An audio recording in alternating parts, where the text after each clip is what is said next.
Hello friends, तर आज पहिल्यांदाच आपल्याकडे आमचे जावई येणार आहेत, असे लाजरे बुजरे आणि शांत स्वभावाचे, तसेच मुके देखील. तर माझे मिस्टर पण कमीच बोलतात आणि जावई देखील कमीच बोलतात. तर दोघं सासरे जावई अगदी शांत बसून टी व्ही बघत होते. तर म्हटलं चला, तर आज त्यांच्यासाठी मस्त चिकनचा बेत करूया म्हटलं. तर चिकन रसा करणार होतो, त्यासाठी मी चिकन मस्त स्वच्छ धुवून घेतलं आणि त्याला फोडणी दिलेली होती. शिजायला घातलेलं होतं कांदा आणि तमालपत्र घालून तेलामध्ये.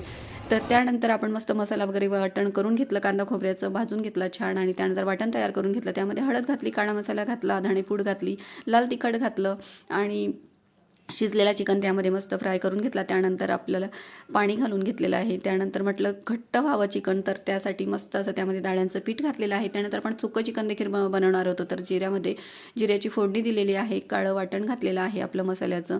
त्यानंतर चवीनुसार मीठ घातलं, त्यामध्ये सुकं चिकन तयार करून घेतलं आणि मस्त सगळेजण असं जेवायला बसले आणि पहिल्यांदाच आलेले होते. तर मस्त असा कालचा बेत झालेला होता. तर फ्रेंड्स, व्हिडिओ आवडत असेल लाईक शेअर सबस्क्राईब